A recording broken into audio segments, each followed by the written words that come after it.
Welcome everybody to On Podcast, the On Microsoft podcast, where we talk about Microsoft stuff on a podcast. We have a special guest here today. We're doing a very special podcast where we're going to be talking mostly about hardware, specifically the Surface Duo 2. We had our friend Shane on, who does 200 videos a week about the Duo, but we thought we'd give some time and highlight a writer, someone you guys maybe actually been familiar with, don't really know personally, or haven't really actually seen, just kind of been words on a screen for you guys. But we're joined with Dave today, and he's going to be talking about his experience as a journalist, as just someone who has a Duo 2, and someone who probably uses it more than some of the YouTubers you've seen who have probably moved back to their iPhones or moved back to their Galaxy Folds or their Pixels or whatnot. So, without further ado, we'd like to welcome Dave here to the podcast. Hopefully, he'll be back, sometimes down the road. But today we're talking Duo, and right off the bat, my first question to you as a Duo owner is, how was the buying experience different? Just before we even get into like you actually holding the phone and how it feels stuff, was that any different than when you bought the first Duo? So not much different. I just sort of, it was $1,800, so that's like that's the big gas moment where it's like doesn't have an outside display, doesn't have, I mean, the cameras are okay. When you take a picture, whereas you took a picture with the first one, you're like, can't use this at all. Now you're like, I could use this with some editing. I mean, it's not great, and I wish they kind of made it recessed inside so you could fold it all the way back. Which they're like, it's like a block of cheese, but it's like not noticeable. And I never take calls anymore. If I'm gonna take a call, it's like a work video call. And for the most part, I just use it for text messages.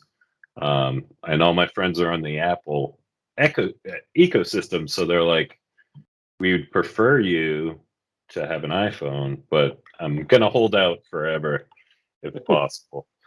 I mean, I did get an iPhone 12 mini, which I don't keep in a case, and I've dropped it so many times. I have dropped this once,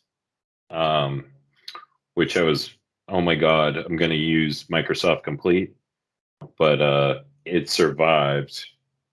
I'm sort of just waiting for that pen case. Oh, there's another thing. The flashlight comes on every so often. Weird stuff. And I didn't want to report this either, but you can't really see it on camera. But I have two different temperatures, screen temperatures, which I did not have before, which seems like a lot of devices from Best Buy have this problem, because other people have returned them, got a new one, same problem. So don't know if it's like a hardware or a software update. But yeah, it's a frustrating experience. Also, it's November. Surface Duo has not had any updates since October. And it's like, are they waiting for Android 12L? Or is it more like we don't update our own products, Well, we're going to get into that. My next question actually is just if you could, rattle off maybe 5 to 10 notable hardware improvements that you obviously noticed from the original Duo to this one. Things that you were like, oh, this is cool, or as you mentioned, like the camera, like, oh, I wish they'd done something different. When you pick it up, I mean, it feels worth the money this time, whereas the first one was like, I feel like if I drop this, it's going to break. This one is like, could break. The screens are nice. The bezels are a little bit smaller than the first one, which I had to trade into Best Buy because getting that $700 off is an easier pill to swallow. Yeah. Because if you had to pay full price, I would just be like, nah. like even 1,000 is still a little bit too much. But if it was like a little, the curved screens make it a little bit nicer. It feels like a nicer device. You don't feel like you got bamboozled. Like the first one, if I paid 1,700 for that, I would feel regret. Now I just feel regret because I have a device that nobody else thinks about using it. You know, it's cool, but does it do anything different than the iPhone 12 mini? Probably not. I mean, I think the only way for people to start buying it, unfortunately, is to just cover the gap completely with just bendable screen. I don't know how that does technical. Like, I don't know how they make that happen. But just provide a way when people span it to just be a full screen type situation. Because I know it's like use them like they're dual monitors. Um, but I don't know. I really love it, but that's only because I'm a Microsoft fan and I'm blinded by my fanboyism to, pledge allegiance to. I miss Windows Phone, which many other people do. And I tried to go back. I bought like old Windows phones, like, I'm going to try and make this happen. It's over. All right. You can't go back. Oh, the dagger. The dagger. I know. It's tough. Like, I mean, I with don't know. that pill of reality, I was going to ask you. You were talking about being able to span the apps themselves and stuff, and so that was my next question: is what software improvements? Because you also mentioned like that it does it fundamentally do anything different than the iPhone, and I would argue that it would. But I mean, I've only played with it in store, seen some like other people kind of make use of the dual screen. So initially, it does something the iPhone doesn't do, which is something an Android has been doing for years. The iPhone doesn't do, which is multitasking. Like it is, iPhone has perfected the single use full screen app, but for people who want to like, open up. I don't know if Instagram allows you to do dual screen. Maybe Instagram doesn't, but you could do it like at Twitter and email or something like that. You could do it on a regular Pixel or a the Galaxy line has been known for it. The notes are amazing with it. So, in your experience that you're using it, what are the software improvements so far? We'll get to some of the negative stuff a little bit later, Okay. but let's give it some There's way positive too up many. front. Yeah, yeah. Let's get the good stuff out of the way first. Yeah, I would say for hardware wise, and then I'll go to the software part. Sure. Um, I mean, the build is a million times better. The fact that it has external cameras, NFC is good, um, but I just use my watch for that. Um, Yeah. so it's not the most important thing. They also have the wireless power share, which will be enabled when you get the pen case, which that's another $65. So might as well take another bath, while you're protecting. Uh, Right. but I think they'll nail it on the third iteration. They But typically do. it's frustrating because you're like, this is the only place you can go for a dual screen device because LG's gone, and that iteration was horrible. Um, but it feels so it's so slim in your hand. You're just like, wow. And once you figure out a workflow that works for you, you're like, oh my god, this is awesome. Yeah. And then once you shut it, you're supposed to be done with work. So it's like I don't want to see. Although it would be cool to have an outside display to sort of play with, to dismiss notifications, stuff like that, it'd be fine. I haven't used it for a Teams call. I probably should have for this one, but I mean, the hardware overall, they hit it out of the park. Unfortunately, listening to the YouTubers of what is needed to make it great, but then you make it great, and the MKB HD is like still now you can't fold it back. It misses some of its what made it unique. Yeah, But I mean, we could talk. Let's talk about that because I mean, I watch his videos just like I watch a ton of other people's videos, and I do want to say that there is, and I don't know if he's watching right now. There's a YouTuber named Juan Bagnell who does these amazing, in-depth, kind of out of the box reviews about all kinds of devices. He was a huge LG fan, loved them, and he would do this kind of like a proprietary video uh, stress test to see, he'd basically encode video and kind of, stress the audio, stuff like that. Like his reviews are super in depth, and he has a Duo. He's a big fan of the Duo. He does, talk about all of the shortcomings, just like Shane does. I think anybody who has a Duo acknowledges those right off the bat, saying like, these are things that are wrong with it. But he also explains like these are the things that you should probably be testing with. Need saving, maybe it's just fine the way it is. Techies lately haven't been great at breaking down new gadgets. There, I said it. Since the launch of the Duo 1, I've personally had a difficult time expressing my feelings on this idea because the hardware is so radically different than most other phones.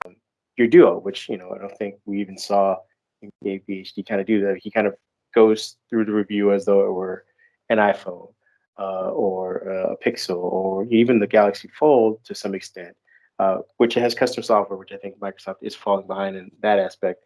But stuff like triaging email, things like using OneNote, and with both typing and pen, and taking copying files and images from your email over to OneNote, or from a website to an email, things like that. I didn't see him do any of that with his review, which is kind of the bread and butter of the two screens. As everyone kind of says, they want the one screen to kind of span and make a large thing.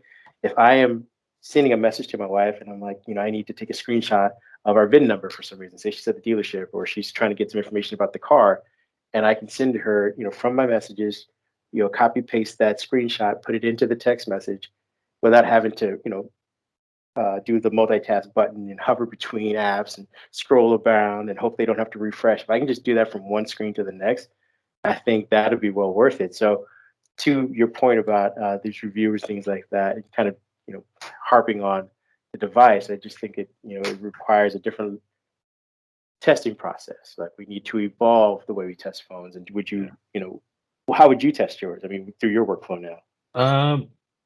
I do use a lot of so I have a electronic garage door, and I just have an app group called Garage Door, and it shows basically. Ooh, there we go.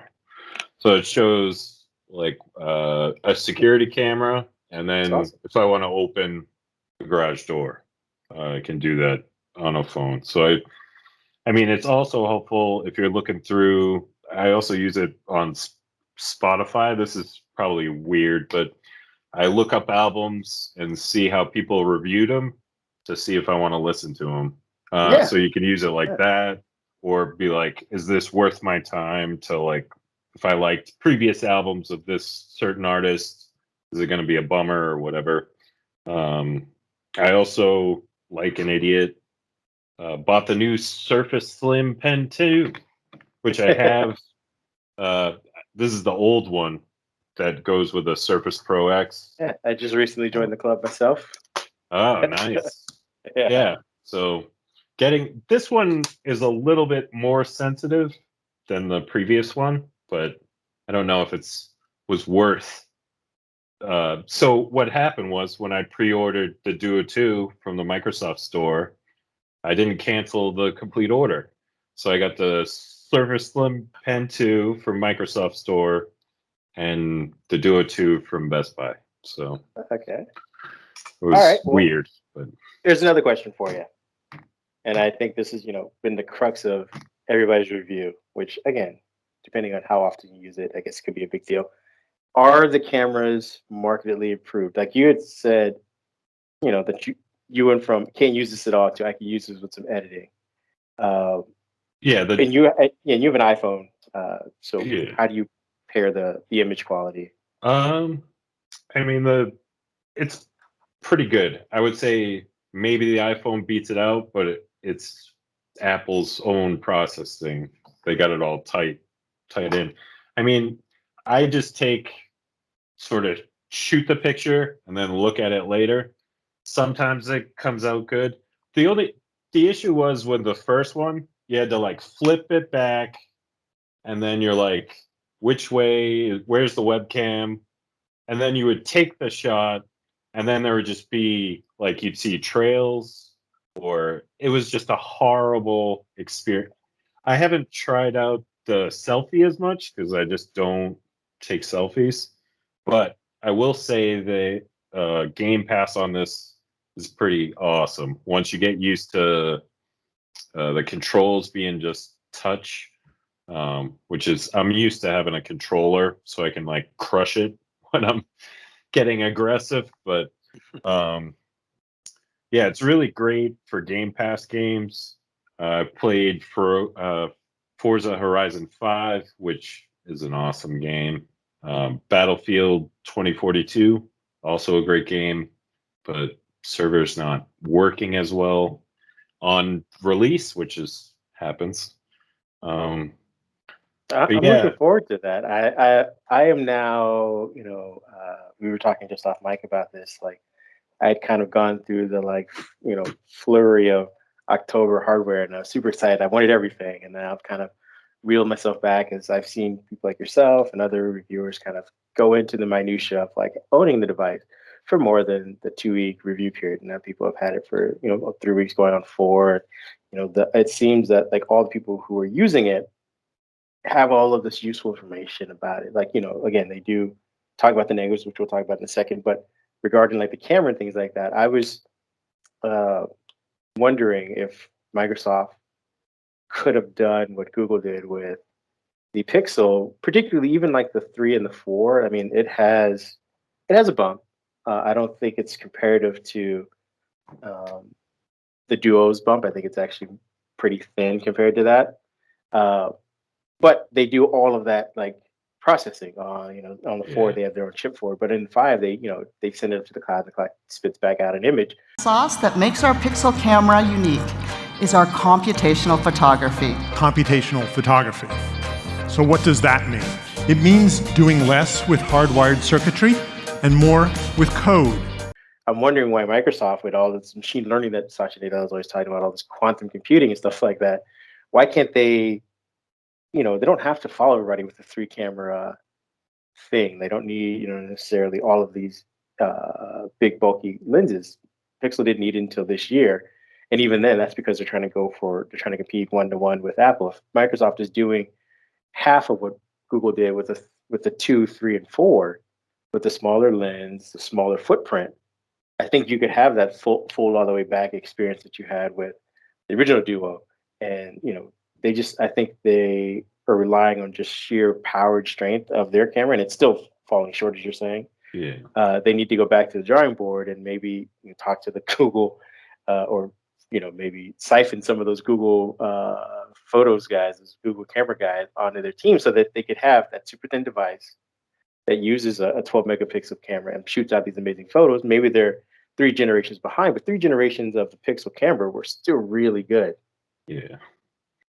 Uh, Yeah, yeah. If they were able to like just copy what Google does with the processing and just say Google helped us, that would be fine. Because that's probably all they need is the yeah, processing. Because sometimes it's like a stock Android experience with the camera, like the video recording, great, 4K 60, 1080 60. I mean, those look great, but if you're trying to like pixel peep, you're gonna find a whole mess of stuff because their uh, processing is just not as good as Google's, and they probably should have just been like, we don't know what we're doing. We're gonna, we handed it off to the Google folks to make a Google camera for the Duo. But people that buy the Duo are not going to be like Fold users. Like they don't want to. I would say the most frustrating part of just a single slab phone is you can't like go to Netflix. It's basically just using 2 apps at once, which I feel like marketing, they haven't really explained how to use it. So people are like, oh, cool.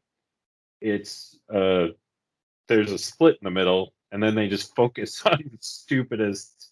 But it's like when you use dual monitors, I don't span YouTube over both monitors. It's just how they've marketed it, probably because I'm like a fan and they announce something. I'm like, I feel like I could possibly buy that, like the laptop, Surface Laptop SE. I was like, I might need that for, whatever. But, other Well, people, it's more of yeah, a enterprise device. It's for people that have to do work that, they usually check their phone, check the computer when they could just do it on the Duo. But it's like I can't recommend it to anyone, but I think you would enjoy it, so you should buy it. But take advantage of the Best Buy offer.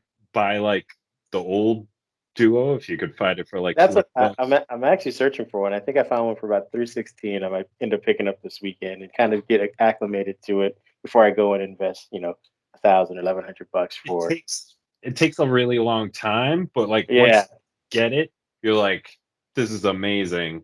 And also I will say when I take it out to take a picture outside, people are like, what the hell is that? And then you yeah, explain it, and they're like, that's cool. And I was like, here's some of the stuff it does great. So it's like you can watch, this would be really great if I could watch 2 YouTube videos at once. you That would can. be great. The Duo, there's something wrong with Microsoft Edge. I might have to check with Arif. Um, but they updated it and then prevented people from doing that. Hmm. But I would like to watch 2 YouTube videos at once, or the option to Yeah, do it. that would. Um, That's what I'm doing on my computer. Okay, and speaking of which, this will get us into one of our last 2 questions about the Duo, and then we'll move on to the laptop SE because again, we're talking hardware today. Um, we talked about how you kind of showing it to people and how Microsoft's doing a poor job of marketing. If First off, do you think they should make a Surface Duo 3? Just a quick answer. yes, All right. the And if Surface Duo 1 commercial. right. If you get rid of that, that was crazy. But Well, that was my question is if and when they do make a Surface Duo 3, what improvements would you like to see and how would you market it? Like, if you were like if they just said, here are the millions of dollars we're going to spend on this budget. Help us, Dave. Help us get the word out to people. You've used the device. Here's your commercial. Go. they can just copy what Samsung does, where it's like, oh, I could flip this up and use the camera like this and like video chat with my friends, or lean hard on the Xbox part. Probably not say it has triple cameras, because when they're like that, they're like, well, oh, how's the picture look? And then on the presentation, you're like, that's pretty awesome. And the ability to take pictures and then edit it while you take another is pretty awesome. But definitely, unfortunately, if they want to be more popular, they're going to have to curve the screen, sort of make it when you span something, there's no missed text. Because right now, when you span something, there's like you can notice the text is gone, but I guess maybe we'll see when Android 12L comes. But I mean, it seems like Microsoft's waiting to push that update out before they try to do the monthly security updates. But it's like people are having these complaints. Like it's faster than the first one, but it's just still like the first one software experience, which if they did a Surface Duo 3 with Windows 11 and Android app support, that would be great. But that's not going to happen because Windows Phone, so that's fine. But Yeah, maybe I think they're on their way to, I think a Surface Duo 5 or 6 down the road might actually have whatever version of Windows X we were supposed to Windows or whatever Windows X is supposed to be at some point if they can get the subsystem down. But I think if I had to like market the Duo, the first thing I would do is obviously get it on carriers. I think that's even in the U.S. or international, like those are your biggest helps, and that's what's I believe the Fold is doing. I went on a flight to California last month, and I saw 4 Galaxy Folds on a single flight.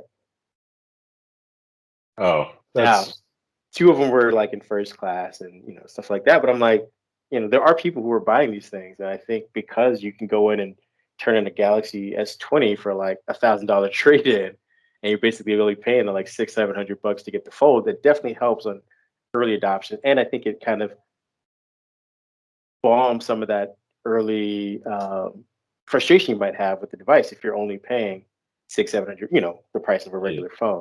If you're paying like yourself, 1700-1800 bucks, and you're having issues swiping up or getting the apps to fall into place like they should be, it becomes more tiresome and frustrating, and you may just quit the experiment altogether. I think so. First off, get it on carriers. Second off, you got to, like you said, make commercials that explain this is how we use phones from now on versus like, Yeah. oh, this is how we can make this phone like your old phone. As much as people are comfortable and like old, knowing old things like that, I think some people are excited about, being able to do 2 things at once on a phone, or the concept of like, all right, when I close it, I am done with this thing. Like I'm not going to close it and flip it over to the small screen. What was the Yeah. point? You want to log off because Yeah. pandemic's making everybody nuts. Well, that's the other thing too. Is I think that hurt the first Duo is that the idea was that I could take a mini computer, which is what we consider these things these days. Is our phones are, you're constantly on it. You probably pick up your phone 200 times a day, and you're out and about. With the Duo, it was like you can do that, and people are like, "Well, I already have a computer. I don't need to pay the price of another computer to take my to take what I do on the big computer to my little computer on the couch. It's like I don't need that." Yeah. But if we can get back out and go to do stuff, it's like, all right, do I bring my Surface Pro, or do I bring a Surface Go, or do I bring an iPad Mini? Do I bring any of those things, or do I just bring my Duo and maybe a charger, and I can get everything I need to do done? Yeah. So, I mean, hopefully, as we kind of ease out of the pandemic, these devices will make more sense to people. Last super question: do you regret your purchase? Absolutely. I mean, if I was not a Microsoft fan and I just bought this for 1,800 bucks, I would return it within the return period. But I've waited past that time, and Best Buy is like, "Hey, you owe us for this device, and we have all your credit card information. So now you can't return it." The problem is, if I went to go sell this, who's going to buy it? And that's kind of the problem.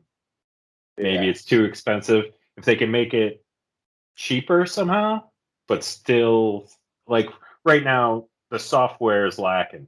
Like, it doesn't matter about the hardware. The hardware, if you bought it based on the hardware, you're not going to be sad at all. But it's like using it every day can be frustrating. If you're expecting like everything to work smoothly, you're going to be frustrated all the time. But if you're like, hey, this is their second attempt, you got to have some faith.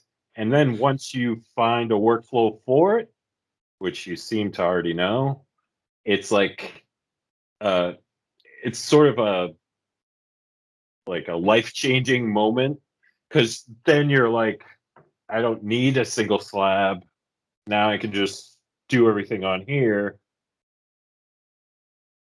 It's a love-hate relationship.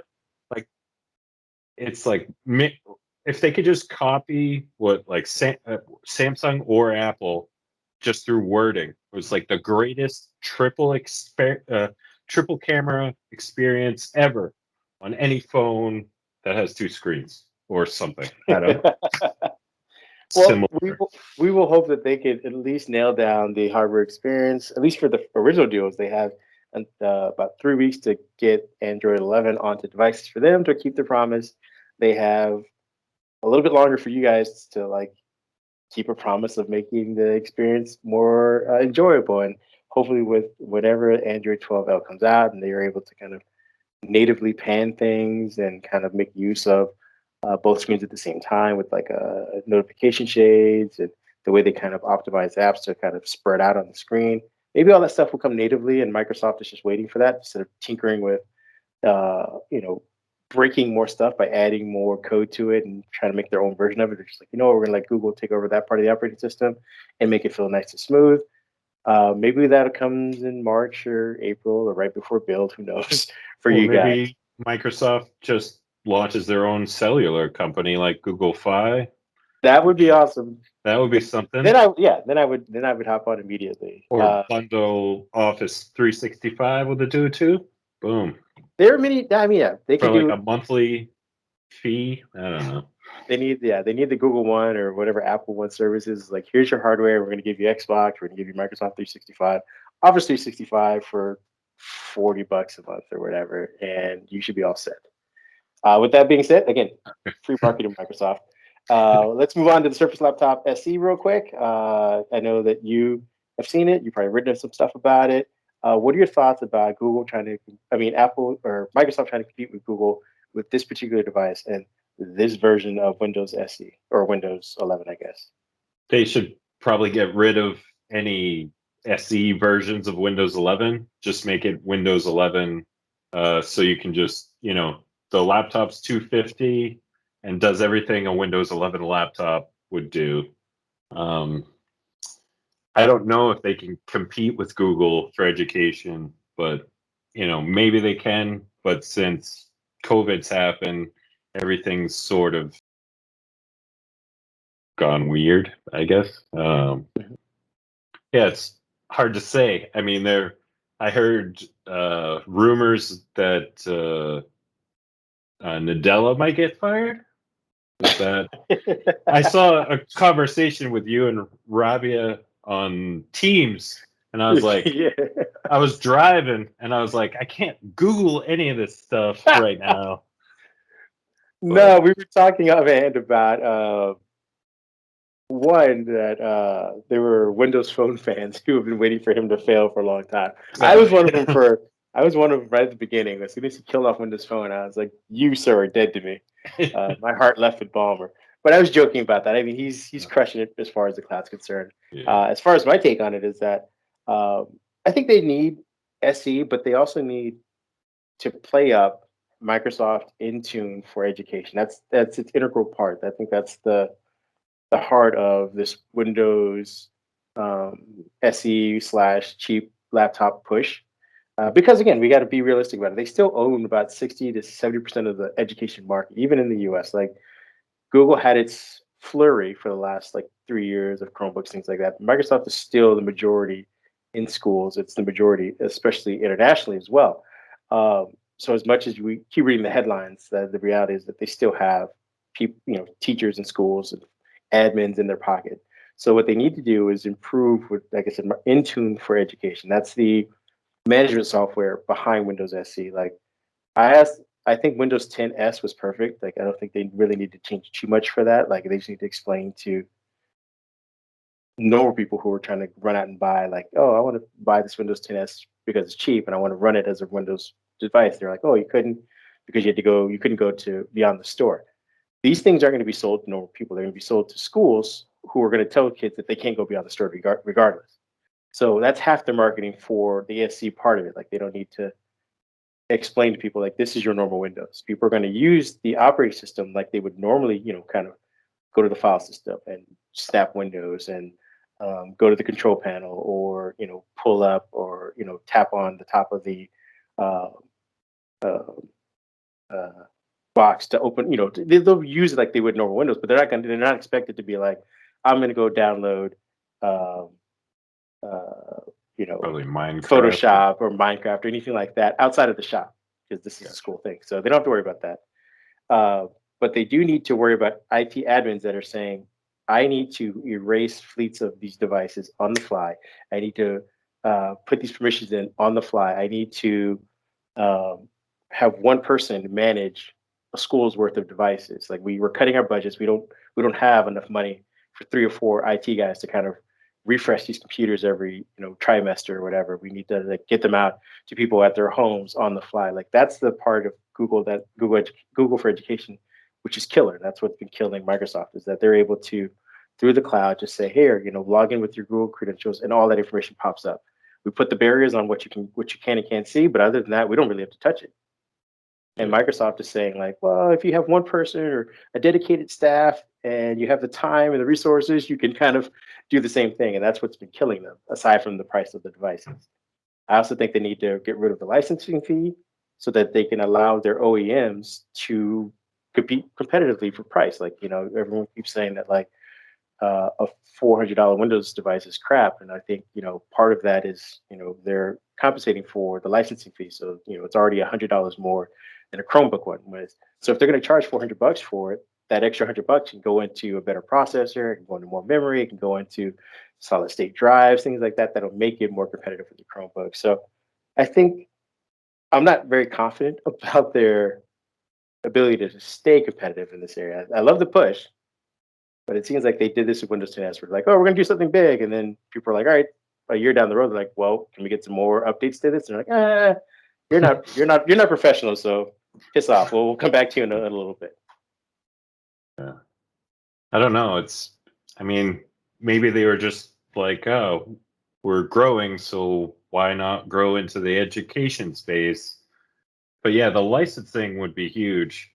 If they figured out a way to like sign up schools for the Office 365, program, maybe they can make it cheaper over time. Be like, we'll front all the money for the devices. Just sign like a 3-year contract with us. But I think people like Chromebooks because it's just easy. You can just open it up for like a lot of people like Google Sheets and Google Meet, which is like, I don't like anything that's Google because it's like, it's just taking that information to advertise to me a bit. But of course, I have Google Nest like all over my house because I just wanted the power to play music on all 3 speakers. So it's like basement, living room, or base floor, and then second floor, and just like, well, we don't have one we have one in our kitchen. So second floor, basement, music blasting on all speakers. I just wanted an automated life. So I'm trying to push it to make it happen. Yeah, I like Google products. I don't like the productivity suite stuff because, again, I've grown up on Windows things, Microsoft things. So there are some features that I find lacking, and when I try to like transfer stuff or communicate with people outside of the Google ecosystem, it starts to you start to see it fray at the edges. And as you said, people just sometimes want things to work, and there's a plus and minus to that. If you're in the system where it just works, it's great, just like everyone who loves Apple. And when you're outside of it and you're trying to get it to work, that's when you start to say like, oh, that's why I don't like that ecosystem, and I'll stick with this one. I'm going to wrap this up by just saying that the Windows Laptop SE, which is, I think we both discussed, about $250, and is, I think, 4 gigabytes of RAM, made of all plastic, has 64 gigabytes of crappy storage. What is it, EMC something or other storage, and it's interesting that they consider it a Surface device. I think I was talking to Arif about calling it just a Microsoft modern device, kind of like the modern headphones and the Microsoft modern speakers, things like that. Like, it's still quality devices from Microsoft, but not the Surface device. But for whatever reason, they're going to go with Surface device forward as the title. We'll see how that works. They also, we keep talking in a vacuum, but there are about 12 other devices that are going to be launched within the next week or so that are coming from OEM partners that are a little bit cheaper and offer a little bit more as far as specs and things are. So, Microsoft isn't coming at this alone. I wish them the best for this. I don't know specifically how different SE is so far from Windows S, but like I said, the Intune and Windows Autopilot are the 2 biggest things. So people who are interested in the information to figure out how management will be different, which again is key to it, come visit our site. Let people know where they can find you if you're on places outside of our site, or if not, just let people know which articles you'd like them to read that you've written lately. I don't I'm not good at self promotion at all. You want to find me on Twitter? I think it's Dav Shanahan. I don't know. Or click my profile. Who knows? I mean, That's a good way to. Yeah, I'm on the internet, but I got like 400 followers. So that's I pretty. mean, That's not bad. That's nothing to. and are they bots? Probably. But I usually Are they quality bots? Is the question. maybe. Who knows? My nephew's like, I'll get you followers. He's like, what's your handle? I'll promote you. But There you go. he's good at the TikTok dancing. I sound like an old person, but I am old, so it's fine. You and me both, buddy. My wife loves it. She started watching at the beginning of the pandemic. She didn't get it at first. She's like, I don't understand this app. Now she watches that, I think, more than TV. Like I'll sit down with her and be like, "Yeah, let's watch a show together," and we'll start watching it. And I hear her laughing in the corner. I'm like, God, she's on TikTok again. I'm with you on that. You can find me at Mindhead1 on Twitter. If you were interested, again, in any of David's perspectives about his writings, any of the news that we talk about, or editorials, things like that, go visit on Microsoft.com, or you can see a lot of that stuff if you are just a person who's quick on information. Go to our Twitter page. Again, that's on Microsoft on Twitter. Again, where we list giveaways, we list reviews, we'll talk about the latest news.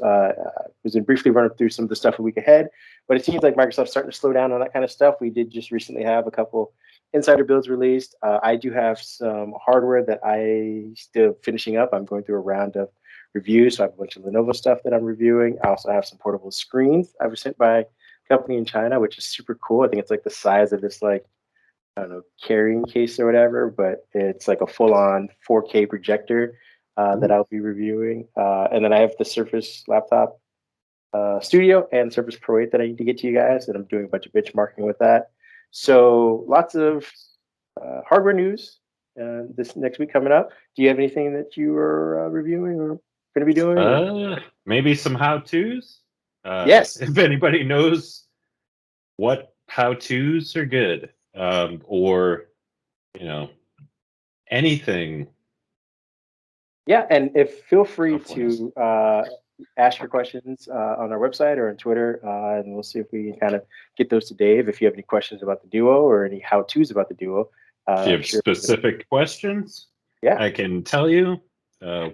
Will this be a Black Friday sale? Probably not, but who knows? They don't even have any with carriers yet. It's so annoying. I know, but I mean, Microsoft can we'll track see. together.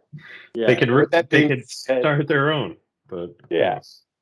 With that being said, I want to thank everybody for joining us. It's been a little longer podcast than normal, but it was a special podcast, and now you get to see another writer from our staff, and I hope you guys enjoy. We will talk to you guys another day. Have a great weekend.